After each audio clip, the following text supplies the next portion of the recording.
The biggest mistake I made in my business was not hiring a professional to help me with my money. Not just my taxes, but the actual plan I had for my business. I was completely lost on how to handle taxes, what to do with profit, and how to maintain my income. I had to find a better way. That's when I found Core Financial. Core Financial is a team of tax professionals that actually care about building real relationships with their clients. They run my books, keep me up to date with my finances, and make sure I'm taking full advantage of all of my tax benefits. Are you struggling with your finances? Look no further. Core Financial is a brand that is nationwide that can help you with your business. Both Nick and I are huge fans of Core, and they can help you too. Check out howtofilmweddings.com/core to schedule a consultation today. Core Financial, real relationships, no surprises.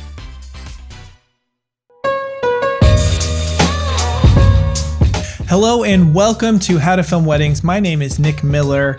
Today we have a really good topic that we're going to cover. I'm excited to jump into it. But before we do that, John, why don't you say hello to our listeners? How are you doing today? Hello to the listeners out there. The dozens of you out there listening. We haven't said that in a while. The dozens of thousands of you listening out there. I'm doing really well. It's a really cool season for me. I shot a wedding a couple weeks ago. I'm kind of done for a few weeks. I'm all caught up. I've just got a lot of good stuff going on. Lots of good mojo. Family life is good. Kind of getting back to a normalness, if you will, if normal is the thing anymore. And so I'm really excited about this topic.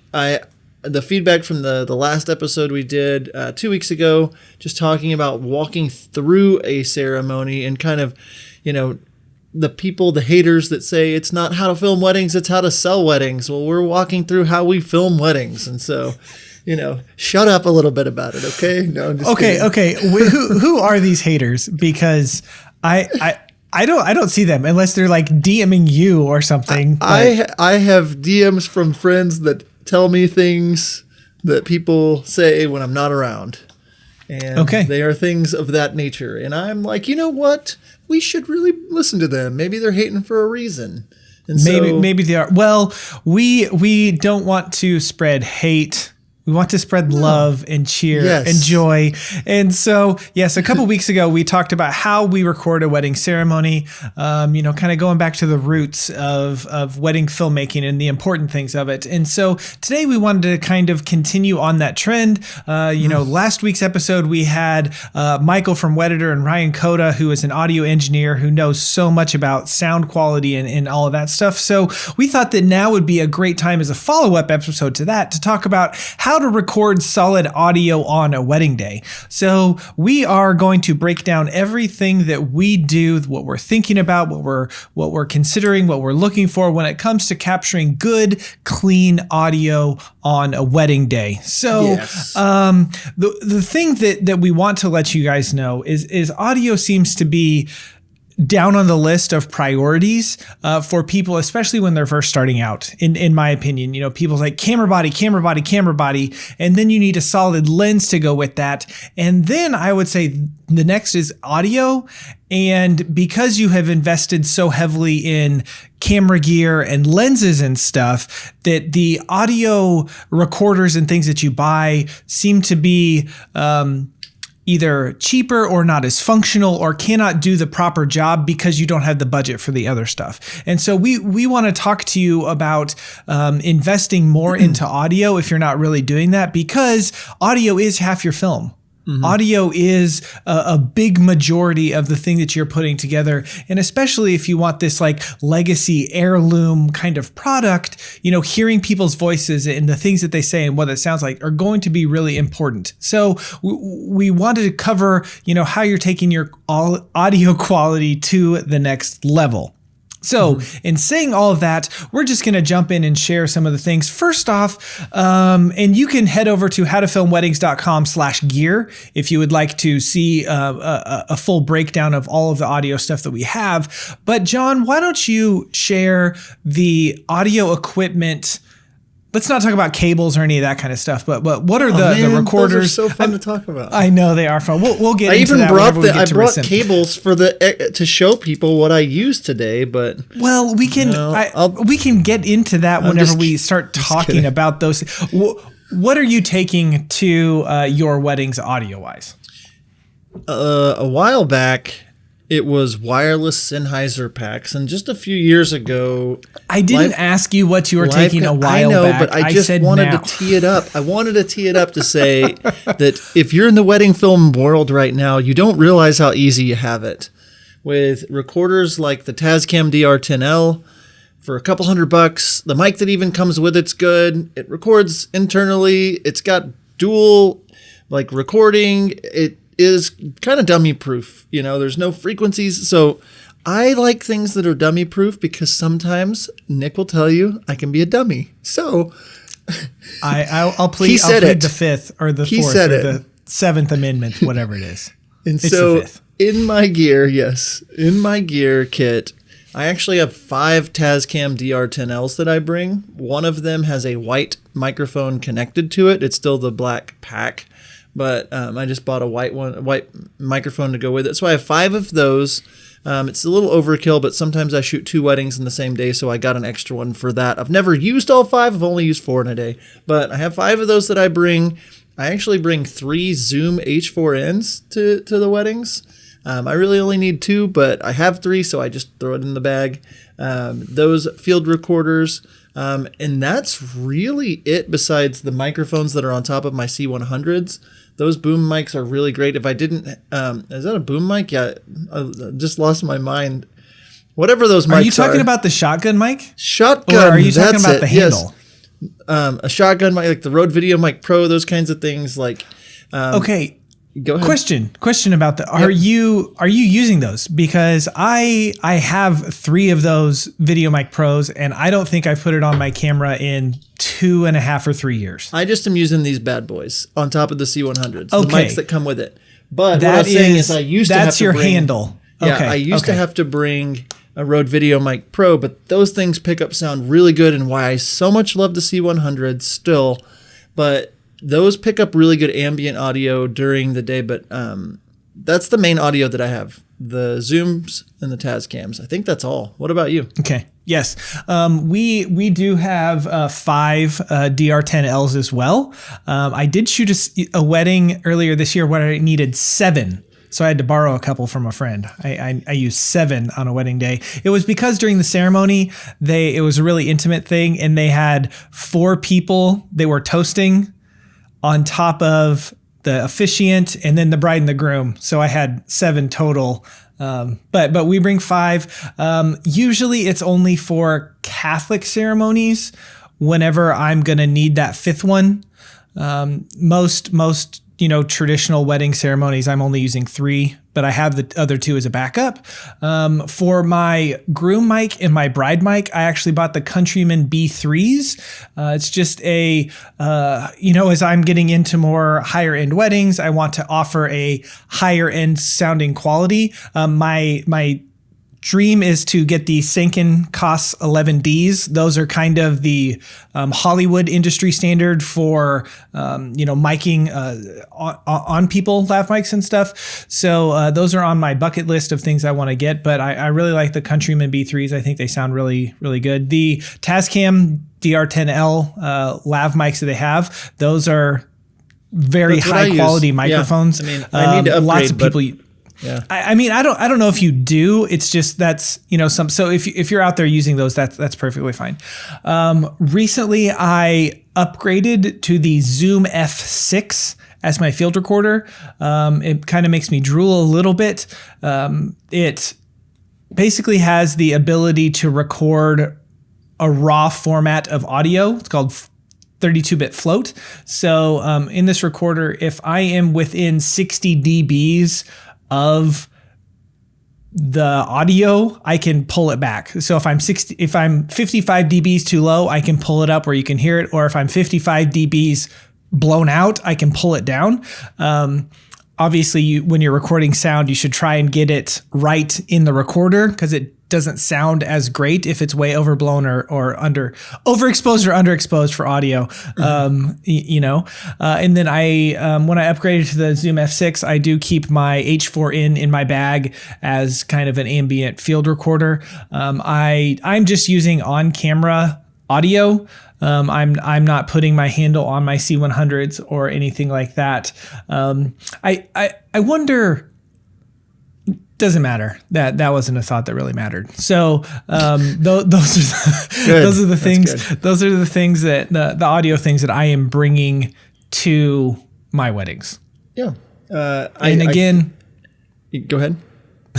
And again, if you want a complete breakdown, howtofilmweddings.com/gear, you can see our lists of everything that we take. And do you want to talk a little bit about like, I mean, we're going to go in a little bit, but the main reason I guess that I was going to say I use the handles on the C100 is it's always capturing a pretty good source of audio just in case something happens. But I always have a Tascam kind of clipped on my lapel of my jacket or on my tie or on my shirt or wherever, just kind of ready to go, and another one in my pocket just in case there's something that happens. And so I'm always ready with a Tascam in hand. That'll save your butt a lot of times. Yeah, that is something that I picked up from John that I just started doing after shooting a couple weddings with him. Is I have, one of my extra Tascams that I have just on me. It's really easy. We're doing a first look with Dad. Okay, I have the bride mic'd up, but I'd like to get the dad mic'd up too. So I just throw a mic on him real quick. It's just really, really easy that way. So there's 3 parts. We kind of have 3 segments of our podcast, beginning, middle, and end. So we're going to talk about audio, what we're capturing beginning, middle, and end. So what are some of the things that you are grabbing audio wise before the ceremony? I will always start by having, I try to get audio outside of the venue, whether that is if they're at, somewhere with a pond, or if they're somewhere where people would be driving up on gravel or whatever it is. I try to have my second shooter kind of get scratch audio outside while they're getting exterior shots of the venue, things like that. I can always add, fake or whatever sound effects later, but I like to try to capture any kind of audio that's actually happening. So whether that's with a field recorder or with just one of my C100s recording, but I always try to start by capturing audio just to help tell the story or be thinking about it. And I hope after last week's episode with Ryan, Cota, just talking about sequencing using audio, that you're thinking on next level when it comes to your audio, like, oh, there's a water fountain here. Let me go film it. And then get a really close shot and film again so you can really hear the water hitting the, like the fountain or whatever. So I'm always doing that. And then like throughout the day though, like the things that I'm thinking about before the ceremony are always going to come down to like raw bits of audio of getting ready, the girls hanging out, giving each other like champagne toast, that kind of stuff, just trying to get that energy. And I'm always trying to record just a little bit more than I think I need to, just in case I need to grab some audio from a little bit later in a clip and push it back over and fix it that way. But, glasses clanking together, just that ambient audio is something I'm thinking about first. Guys hanging out, guys golfing, the club hitting, like that's all that kind of stuff is just, I'm thinking about the audio. And then moments would include things like a letter reading. Every time that I'm with a couple, I talk to them about doing a letter or doing some type of interview where I would set the girls up and I would have the bride answer some questions about the groom, do the same thing with the guys. And so all of those moments I'm grabbing audio for letter readings, for interviews, prayers before the ceremony, any kind of moment, first look, that kind of thing. I'm always trying to grab audio at the source and then also having just ambient audio as well. What about you? Yeah, that's I pretty much take the same approach. When it comes to your films, if you're listening to this, I think that the ambient audio is such an underappreciated format of audio. You don't need, let's say the bride, does a reveal to all of her bridesmaids and you have them all there cheering and yipping and crying, whatever, you do it, yip away, man. Being excited about, seeing the bride and all that stuff. And it adds so much to your film to include that cheering, that excitement, that energy. It adds so much, and it doesn't need to sound the best. Like even if you have it in and you're turning it down to negative 15 dB or negative 20 dB or something like that, you can hear it just kind of barely, with your music and mixed in well, like that just adds so much. So as it comes to recording solid audio from your wedding day, I think that is something that many of us really overlook and don't include. I think that is so solid. We're also, doing letter readings or interviews, first looks. We don't really do too many interviews anymore, kind of gotten away from those. But with stuff like letter readings, or if we were to do interviews, one of the biggest things that I didn't do at the beginning was like I had, my Rode VideoMic Pro on top of my camera, and I would just let that be my source of audio when I had a lapel sitting in my bag. But I was like, you know what? I don't want to mess with that. I'm just going to do it. And it sounded good enough until I recorded with a lapel mic and I heard the difference. And I was like, oh no, it did not sound good enough. Okay. So I think when it comes to audio, if you need to, you need to take those extra steps to get clean audio. If someone is speaking into the camera, reading a letter, doing something like that, if you have time to mic them. Okay. If bride is sitting there getting her makeup done and she starts telling a story, like don't interrupt the moment and say, oh, stop. I need to put a mic on you. Like, at least that's what I would do. Okay. If that's you and you want a mic, that's fine. I'm just saying we wouldn't mic her. We would just record it in that. But if we're like, okay, it's letter time, it's interview time, we're going to put a mic on her. And in thinking about that, one of the best things you can do is control the audio situation in the room, in the space that you're in. So kicking everyone out of the room. And if mom refuses to leave, because I've had bride's mom is like, no, I'm not going out there. Okay, then you just need to tell her to sit there and be quiet and be like, don't be a jerk, but do your job and know that, okay, I am not going to be able to get really nice, clean audio of this letter reading if there's someone else in the room and they're blow drying their hair, or they're combing through their purse, or they're eating chips really loud, or, whatever it may be. So you need to control the situation. If you're in a hotel room and you hear that hum of the AC, try and turn it off for, the 5 minutes it's going to take to read the letter. If you need to send people out of the room and tell them to go down the hall or go to another place, some places you can't control it. Like at the venue we shot at this weekend, it's this barn. We had everyone leave, the room with the bridal suite, but the barn area was just this loud, echoey place, and people were talking and you could kind of hear it in the background, but it was the best that we could do with the situation that we had. So trying to control the audio in the situation as best as you can is going to give you the best results. Yeah. The only thing I would add to that with what we do is like just paying attention to what you can hear in a room. If a radio's on, if the air conditioner's on, that kind of stuff, just like asking quietly before getting going. But like when I'm thinking about preparation time with the bride, like for the letters with the bride especially, and with the groom, if he'll let me, I'm actually a bigger fan of having a lot of people in the room, but just letting them know with a simple statement, hey, I'm recording video, so, please make sure your cell phones are turned off. Like that's enough for them to be like, oh, we need to like keep, and then I'll say something to the nature of like, but we want you to interact with the bride. So if you want to say something, just jump in, talk with her. And so I'll put a mic on the bride, and sometimes I'll just set a Tascam like behind something and hit record, like in a, put it in a thing of flowers on the coffee table or something, and just like, girls, interact with her if you have a question about this story or whatever, or if you have a part you want to interject, just have fun. And like I'll set it up like that. And when we're shooting, we have two different cameras, one on the action and one on the reaction. So I'll tell my second shooter, like, I'm getting the bride. You just wait for reaction, and you get like people crying or people smiling or people. And then that's like, instead of trying to control it. So we're like, if they get emotional or whatever, like I've found it to be the best to try your best to control it at the beginning by telling them to turn their cell phones off and just making sure music is turned off, letting them know to interact, and then whatever happens.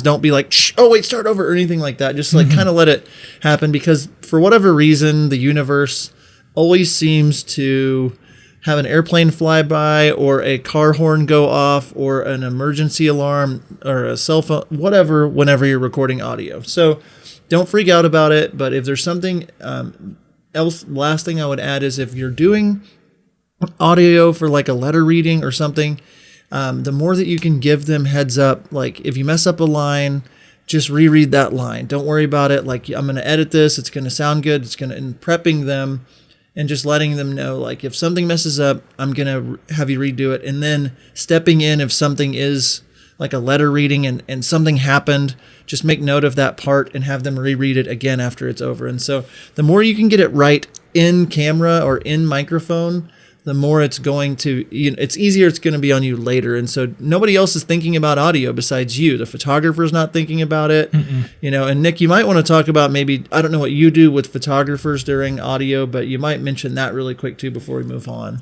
Yeah. So we usually, especially if it's whenever letters are being read, more so with letters and interviews, like that kind of stuff, I'm not as concerned about it during first look because it's typically outside in kind of a way, that kind of stuff. And they have a job too. So I want photographers to capture the moments and that kind of stuff. But I do ask the photographer during letter reading saying, hey, I'm recording this. The audio is really important.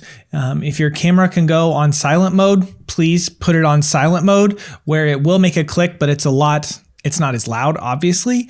And then, especially if it's, the bride reading the letter that she wrote. So typically there isn't much emotion going on because, she is the one that wrote that.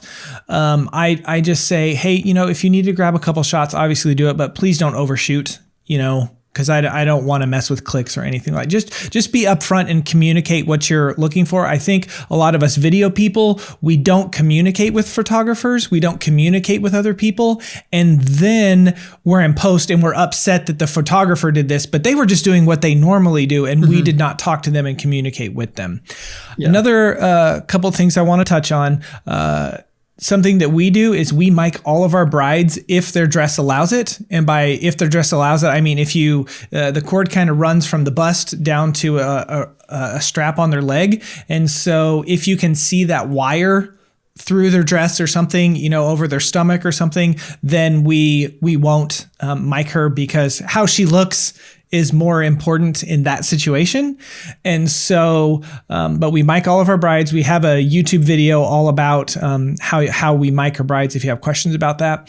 And then whenever it comes to our grooms, if we are miking our bride, then I will hide the lapel in his collar so that you can't see it. I know there's some photographers out there that really don't like it that they can see that, that lapel mic on his jacket or something like that. You do have to do a little bit of tweaking in audio post. Typically, it's a little bit more muffled when it's in the collar, but I find where I'm not getting a lot of rustling with it because it's hidden and it's kind of protected there. If I cannot mic the bride, then for definitely the ceremony and first look, I'm going to put his recorder on the lapel just so we can pick her up whenever she speaks. So, John, you have anything to add about that? Yeah, what you were saying is really good. I will say I've never mic'd a bride still. I'm jealous of Nick's audio and I need to mic the bride.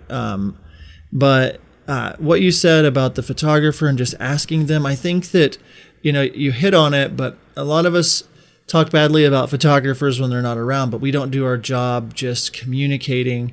And one line that I will say to them, one little thing that I'll do is I'll just say, hey, just so you know, the most important, I'll say this before the letters, way before, the most important parts of the day to me are audio related. So especially during letter readings and, different, and I'll just say audio is really important during letter reading.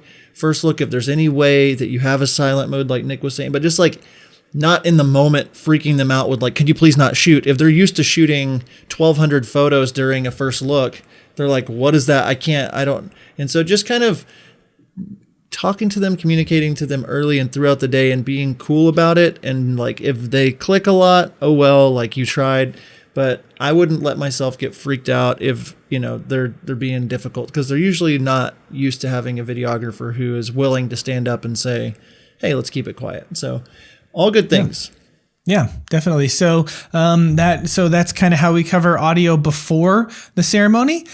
Here in a few seconds after our break, we will talk about what we're looking at during the ceremony, how we're capturing the best quality audio that we can during the ceremony and all of that. So we'll cover that right after this break. What would you take on if you had an extra set of hands? What would you do with your free time if you didn't have to edit? So many of us get bogged down in the post-production hustle that we never seem time to focus on our business. John and I both felt that way until we found Wedditor. Wedditor is a post-production team of top wedding film editors and project managers that give your films and brand the extra eyes, ears, and hands that they need. Not only is Wedditor delivering films we love to our couples faster, but we can invest ourselves fully in other areas of our business knowing that Wedditor has our back. Be the first to know how your second shooters are doing, how those new LUTs work with your footage, and relax knowing your couples are getting the full attention they deserve on every single project. So what could you do with an extra hand? Head over to howtofilmweddings.com/Wedditor, whether you're ready to start now or preparing for next season. Be sure to use promo code HTFW for $50 off your first project.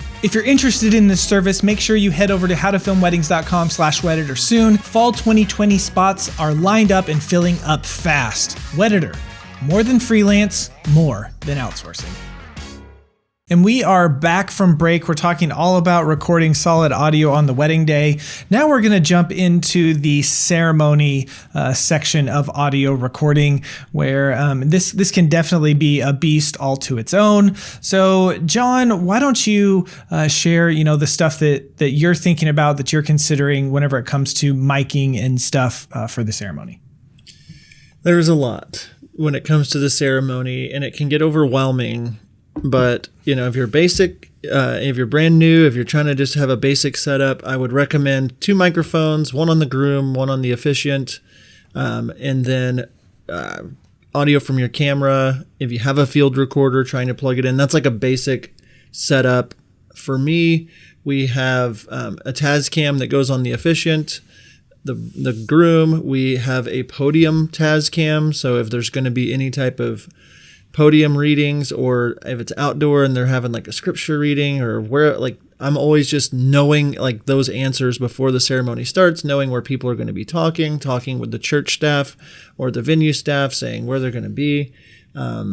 I put a mic on the father of the bride most of the time. So when they're walking down the aisle or right beforehand in the back of the church, you can catch some really sweet things. A couple people commented on when we did the ceremony podcast a couple weeks ago, like, oh, I never thought about that. And it's like, oh yeah, I'm a dad, so like I want to know what the dad, like, so if you're not comfortable with miking the bride, that's a good place to get some audio of them walking down the aisle, or if he's talking to his wife during the ceremony, you just have like this extra angle of audio.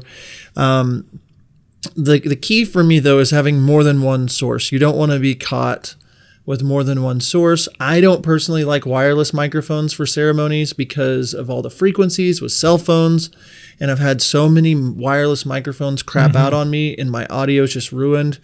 So something like the Tascam DR10L is just, it works so well for me. It records the whole time. And so groom, officiant, father of the bride, podium mic, and then I will plug into a speaker from the back with my Zoom 4 or H4n, or I will plug into the DJ's or the band's board or the house system. If I can't get into the house system, I will usually put my Zoom like right up by a speaker, or I will put another Tascam just kind of gaff taped somewhere near. I like having as many options as possible. I mainly end up using the 2 microphones, the groom and the officiant. But those are the microphones that I bring. We can talk about strategy in a second, but do you do anything different than that? Is that, I mean, we talked about it a little bit last time, but yeah, no. I mean, other than us miking the bride, 90% of the time, that's all. I will say that I have gotten to the point where I am comfortable not, like, if there is no DJ, there is no board, I am comfortable for the wedding ceremony to just record stuff and get it, from, the officiant and the bride and the groom and, an ambient recorder or something like that. Yep. I'm finding, because I'm giving the ceremony doc edit. And so if the music that's playing is like an on-camera mic, like that doesn't bother me because it's the ceremony doc edit. So just because I'm not getting a live feed, again, that doesn't bother me, but I'm basically doing the exact same thing that John is. I have my, and I want to run over this really quick. So I have my 3 cameras. Okay, so there's 3 sources of audio. That is scratch, backup. I don't want to use it, but I have 3 cameras that are recording, right? I have my bride, my groom, my officiant. So there's 6.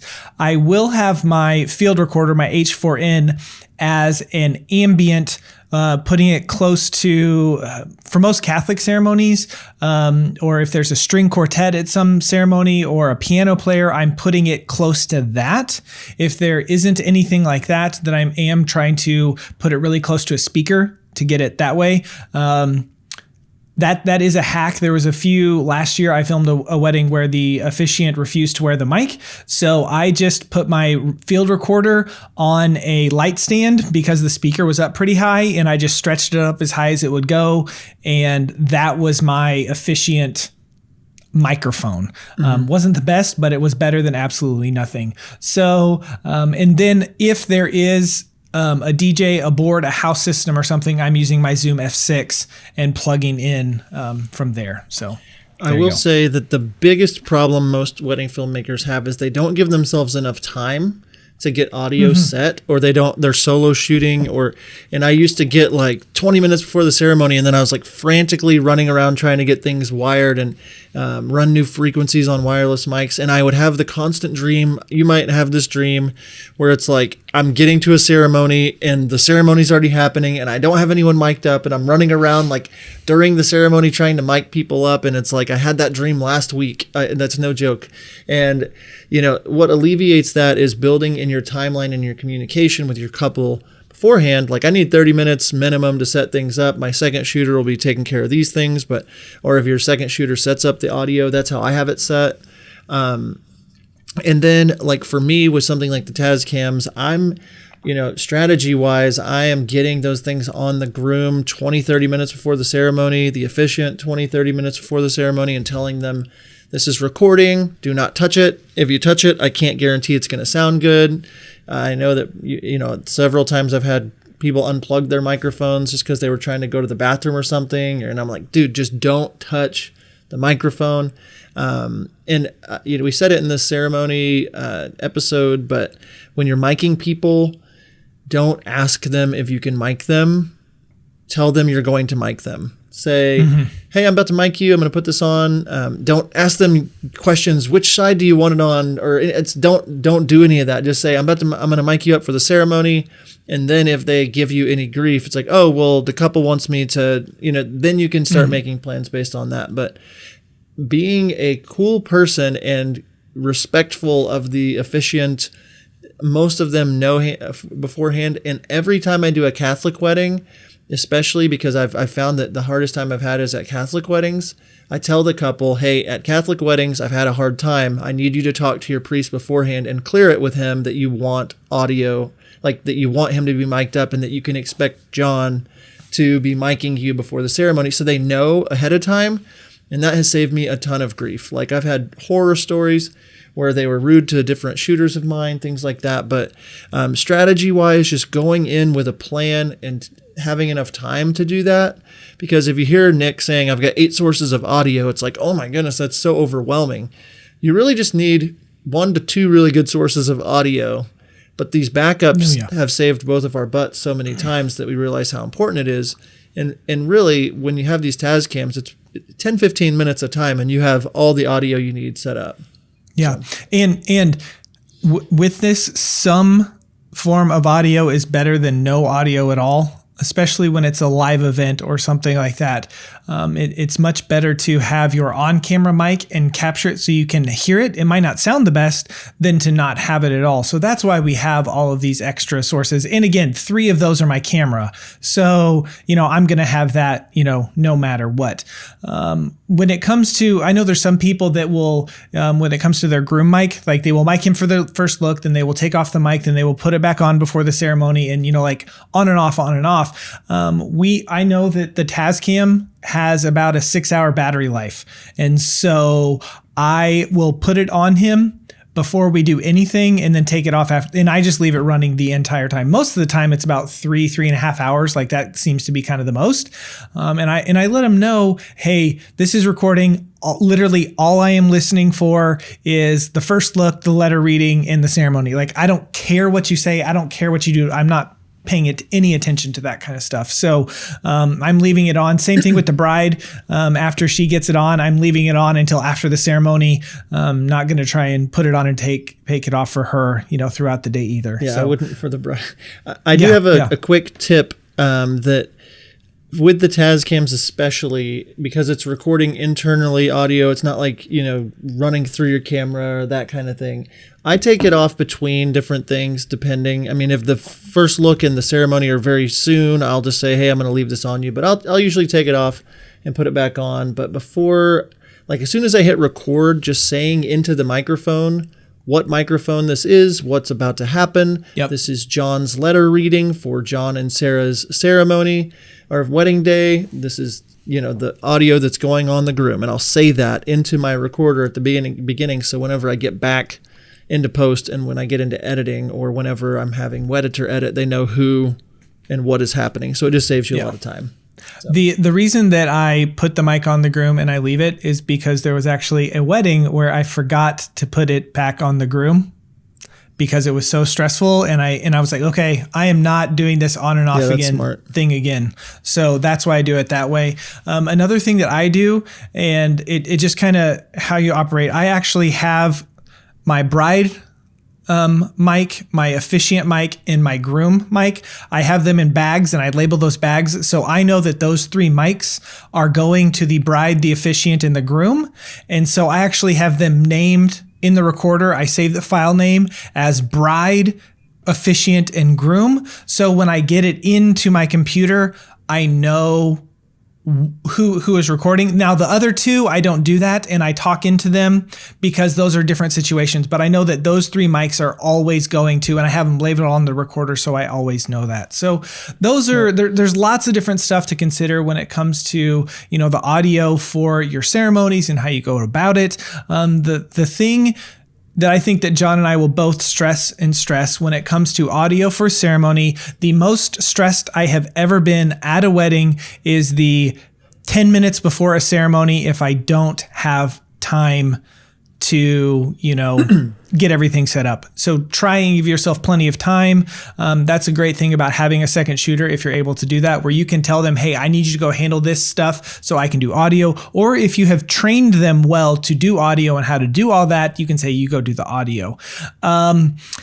Real quick, before we head into break again, I wanted to touch on what we're plugging into when it comes to the board.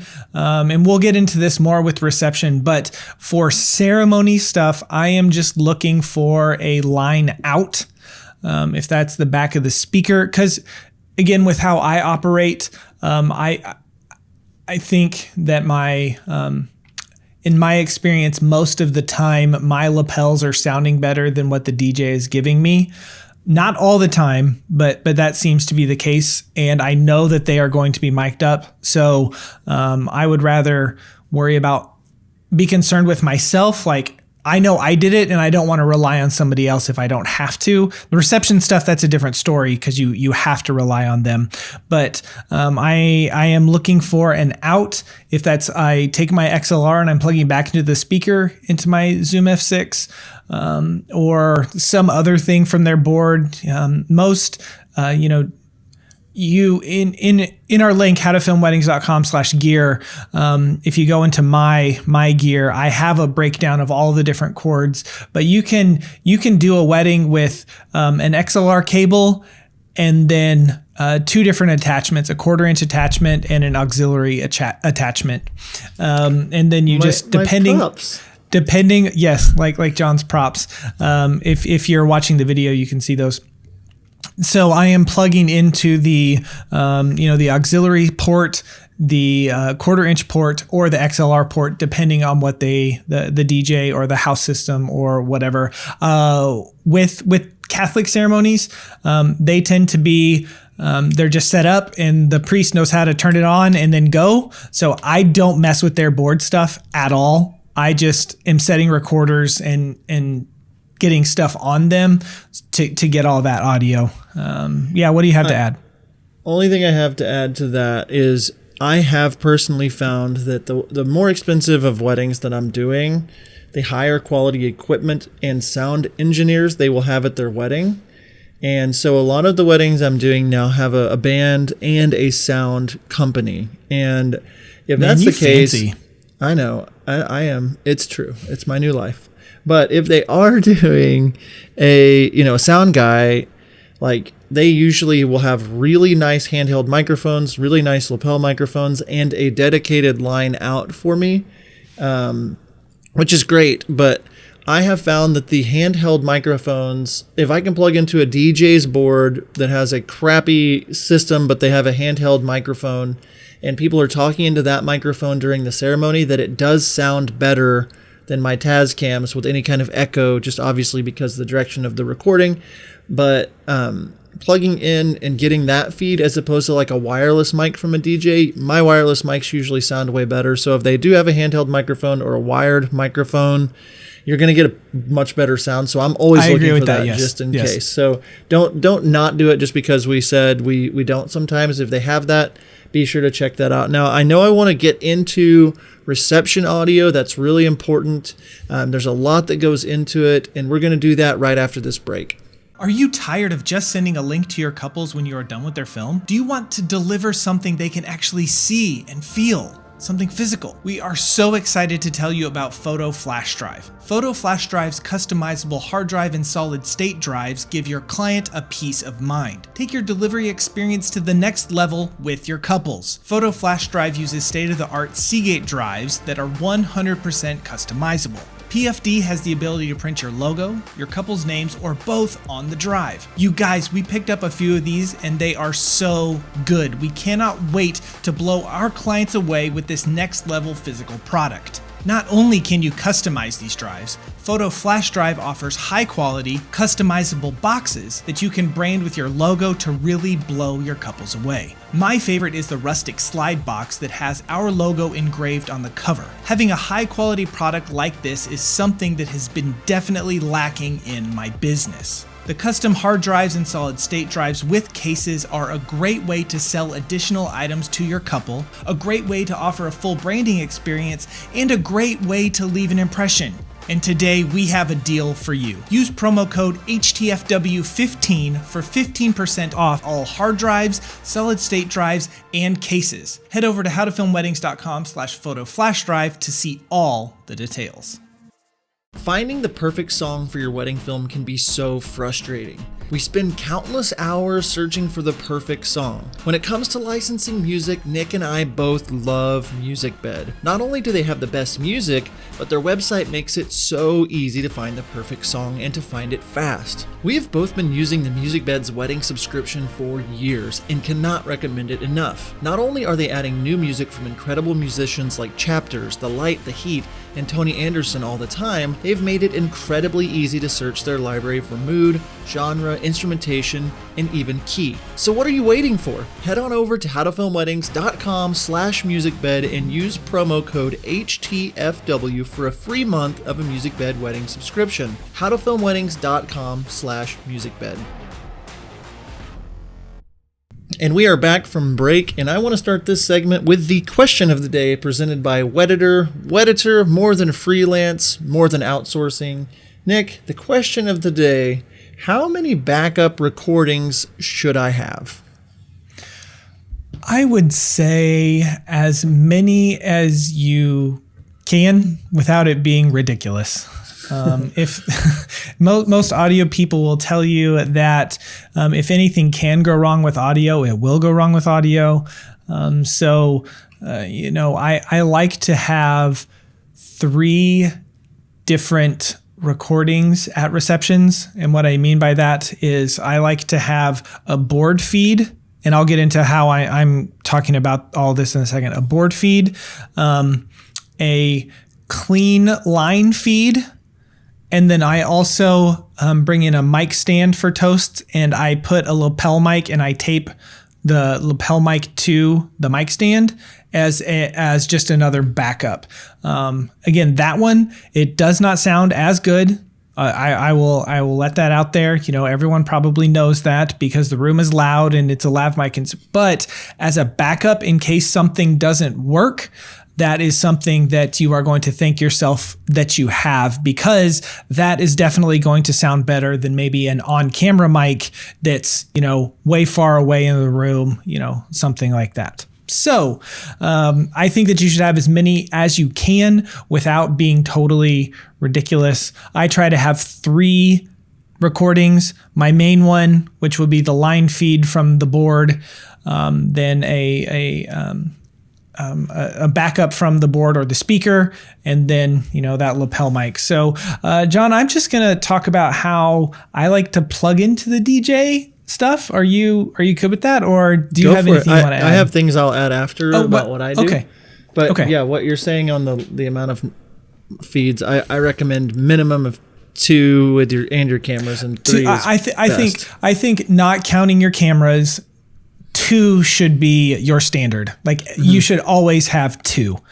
Because I bring the mic stand in, I just do it there. I know there's people that aren't comfortable with that they don't want to mess with that. So I would, if you have lapel mics, then mic, best man, maid of honor, kind of go around and mic the people that are speaking before they get up and talk. That's a way to back them up that way. So, One thing that I learned from Ryan Cota when he was on, I don't know, it was like episode 30-ish of the podcast. It was quite a while ago. But, and this is something where you need to communicate ahead of time to your DJs. Most wireless handheld microphones, they have the receiver box. And on the back of the receiver box, they have an XLR out and a 1/4 inch out. Okay. Most DJs are only taking advantage of one of those outputs from the microphone box. This is a clean audio source. Whenever you plug into, say, the DJ board, what is happening is you get that signal, and then whatever the DJ is doing to it, if he has a setting jacked up, it might sound okay on the speaker, but whenever you listen with your headphones, there's lots of static, there's lots of crackle, there's lots of something, because they're not tuning it right. And I'm not an audio engineer, I'm not an audio person, so I don't know necessarily how to fix that. So I have started reaching out to DJs that I work with, and I say, if possible, I like to use that other port on the back of the handheld microphone receiver as a clean mic input. It's called a mic input or a mic line or something like that. I know what I mean. Anyways, you are getting the cleanest feed from the wireless system without the DJ messing with it. Okay, so you plug into the back of that, and with my Zoom F6, I am able to actually plug in 6 XLR cables if I needed to. That's an overkill for a wedding. Most I've ever needed is 3. But I plug into the mic line. You can set it a mic line or line. Basically, the mic one isn't as loud. The line one is going to be really loud. I don't know how to explain it better than that right now. Sorry. So with that one, it kind of dampens the volume a little bit. If you have, because of that, my Zoom F6 can handle that. If you have something like an H4n, you're going to need an attenuator is what it's called. And what that can do, if you're plugging into the back of the speaker, you're going to need an attenuator for sure. What that does is it drops it negative 20, 30, or 40 dBs before it hits your recorder. So I know I've plugged into the back of the speaker before and I had my H4n on 0.01 volume and it was still blowing out. It was still way too loud. So get an attenuator, howtofilmweddings.com/gear. So I'm plugging into the wireless mic receiver, the back of that with an XLR or a 1/4 inch. Most of the time it's a 1/4 inch. And then I have a longer XLR cable that I am plugging into the back of the speaker, or the DJ's giving me another feed from his board as a backup. And then I am putting the lapel mic, taping that to the mic stand. That's what I like to do for audio stuff during the reception. John, what did I miss? What do you have to add?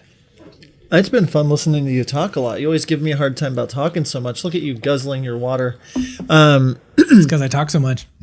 I love it, because that's what we do here, because we're podcasting. But what you said to me is like next level. And I think that is great and it works. If that's overwhelming to you, the last part of what Nick said with just a simple attenuator and a field recorder plugged into a back of a speaker is going to not be as good as it could be. And you can risk a lot of things. I think Ryan said it in the episode, but like everything kind of goes downstream from the source. And the source would be that audio receiver box. Right. That's the source.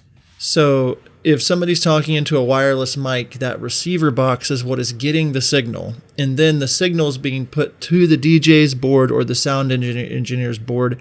And then usually they're giving you a line out after it's processed through their board. So they could have added just a little bit of an echo, or they could have done the music might be on so faint that you can't hear it in the speakers, but you hear it in your audio recording. So you're subjecting yourself to whatever it is that they've done. If they've pulled all the bass out, if they pulled all the treble out, whatever they've done, that's what you're going to get. And so like what Nick is saying, and plugging into that box, splitting out of that box if they don't have an extra plug-in and getting the source there, you're catching it before it goes through the soundboard. And that's the best way you can get the feed. I mean, that's the cleanest feed. You're going to have the least amount of problems, and Nick is doing that.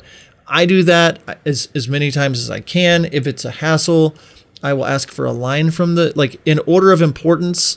Most important would be getting that clean feed first.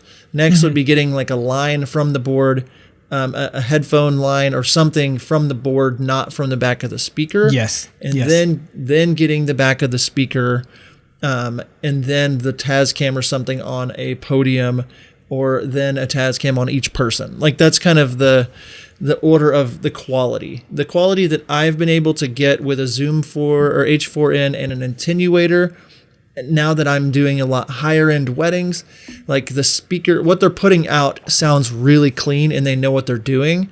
If you're working with a DJ and it's like you have to put your recorder at 0.1 and it's still overdoing it, like they probably just don't know sound that well, and they were taught something by their boss, and they're just a DJ and they're doing their best. And so, respecting the DJ, getting in good with the DJ or sound person, and just showing them that you're not going to break their system. That's a big thing, because I think a lot of times DJs are like, I don't know what this does. I know I push this button and the music comes on, and this button fades the songs, and everything else is supposed to be like my boss said, don't touch anything else. So I don't want you to ruin that. And so, but for most people out there, if you're able to get the attenuator Nick is talking about, and I think they're like $10, that has helped me. Maybe 20.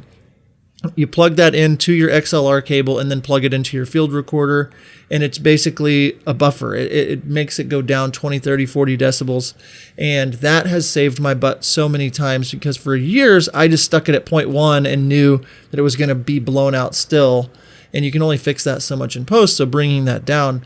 So that is the same exact, what I do. I put a Tascam on the mic stand, and I gaff the mic in with a piece of tape. If that's not going to work, I mic every single person individually. I have 5 Tascams for that reason. I know who the speech givers are. I walk around and I get all them mic'd up. I say who it is in the microphone, and it still doesn't sound nearly as good as like the back of a speaker with an attenuator on it. So My current setup is usually a feed out of the back of a speaker or out of a board, and then a Tascam mic on the mic stand, and I'm good to go. A couple things that I do that I don't think a lot of people do is I will put, because I have them, I'll put Tascams on the groom during speeches so we can hear what he and the bride are reacting to speeches, or if they're laughing or they're talking back. A lot of times, the best man might say something and then the groom's like, oh yeah, blah, and like they'll say something, but you don't have a good source of audio. So just having that action and reaction. I put the lapel on the groom right before they come in for the first dance a lot of times. And I put one on the father of the bride before the dance as well. I don't ever use this audio except for the couple. Like there's music playing, but there's just something about like putting that audio into my doc edits, or like the first dance with dad. Like I think about me as a dad with my little girls, and 50 years after I'm gone, to be able to have the audio from the first dance with my little girls, like that would be really important to them. So that's just an extra selling feature that I say, hey, yeah, I'm going to capture audio from dad during your first dance or whatever. Things like that, just little extra, like just trying to think action, reaction. Is audio present in both of those things? So that's the only other add-ons that I do at the reception. Solid. So yeah, that's great. That's great. Another thing that I would also like to stress for you: don't assume that the DJ is going to give you a feed or anything like that. I've heard of people complaining that the DJ, wouldn't give them a feed or whatever. But my question is, how did you approach them? Okay. I always say, hey, I'm Nick. I'm the video guy. Is it okay if I get a line out? Is it okay if I get, microphone, something like that? Can I plug into your board to capture toasts and that kind of thing? And let them know that I am asking them if I can use their equipment. Okay. How would you feel if, the DJ came up to you and said, oh, hey, I need to borrow your camera to film something real quick. Like, we're like, no. And I know it's a little bit different, but it's definitely is different, but it's still kind of that same idea where you are using their equipment to an extent. So you should be polite and respectful and ask them for it. If you can, I actually had a DJ that emailed me 2 months before a wedding and said, hey, this is the kind of system I have and this is the kind of outputs I have. What do you need from me? Which I thought was incredible. And so now, as a part of my workflow, I want to, when I get my questionnaire back, email my DJs if I haven't worked with them before and say, hey, this is what I like to do. Am I able to do this? Does that work for you? Do you need anything from me? That sort of thing. Just be communicative and helpful. And communication goes such a long way. If you just talk to them and let them know what's going on, that will be super, super helpful. Yes. On the heels of that, instead of asking for something when you need it, the further out that you can introduce yourself and say, hey, in a little bit, I'm going to need to talk to you about stuff for the board, or like just kind of like opening up that conversation. Like, I'm going to need you in a little bit, instead of like walking up to them with a bunch of, recorders and, wires and cords and say, hey, I need you to help me or whatever. And so, putting yourself in their shoes is going to be huge. Thinking about action versus reactions and getting those kinds of things. I didn't mention this, but if a DJ is just being a straight up jerk and won't let you, like I've had DJs like, don't put anything in my speakers. You're not allowed to touch my gear. I've had videographers ruin my gear. I'm not taking, they think that I'm making their sound bad or something. I will do the same thing like Nick was talking about by putting a field recorder in front of a speaker, or I will drape a Tascam over the top of a speaker. I'm lapel miking everybody, that kind of stuff is just the backup to the backup if I need it. So, and then a little tidbit of advice, the last thing I have, and then Nick, I'll let you land the plane, is I leave my Zoom plugged in until the very last thing, every time. I don't unplug it whenever speeches are over. There's been so many times that I've unplugged everything, got it in my bag, and then I'm like, it's almost over, and the father of the bride at the end of the night, it's like, I just wanted to get up here and say something. It's the end of the night, I know. And then he like spews gold, and I'm just like, no, I don't have good audio. And so I've just learned it's 99 out of 100 times it doesn't matter, but I just leave my Zoom plugged in it's the last thing on my checklist before I leave. Is like, I know that that's the last thing I'm looking for to get. So I just grab that at the very end after I'm done shooting. And that saved me probably 10 or so times to give me like good audio on something that wasn't scripted for the night. Yeah, that's great. Good advice. Good advice. We really hope that this audio episode has been helpful to you. Again, I just want to tell you howtofilmweddings.com/gear. That's where you can see our gear list breakdown, all the stuff that we have, all of the recorders, all of the cables, all of the stuff that we use for our weddings. So, man, John, I think this has been another very good, very helpful episode where we're, talking to you about how to film a wedding, the audio portion of it. Because remember, audio is 50% of your wedding day. As we've been talking about and teasing about for the last few weeks, the complete wedding videography course is coming back very, very soon. If you would like to get on the wait list and be notified as soon as it is online so that you can purchase that, so you can be a part of the complete wedding videography course in that community, head over to completeweddingvideography.com. There you can sign up to be on the wait list. So excited about that. John, it's been great to hang out with you today. Thanks everyone for listening, and until next time, we will see ya. See you guys.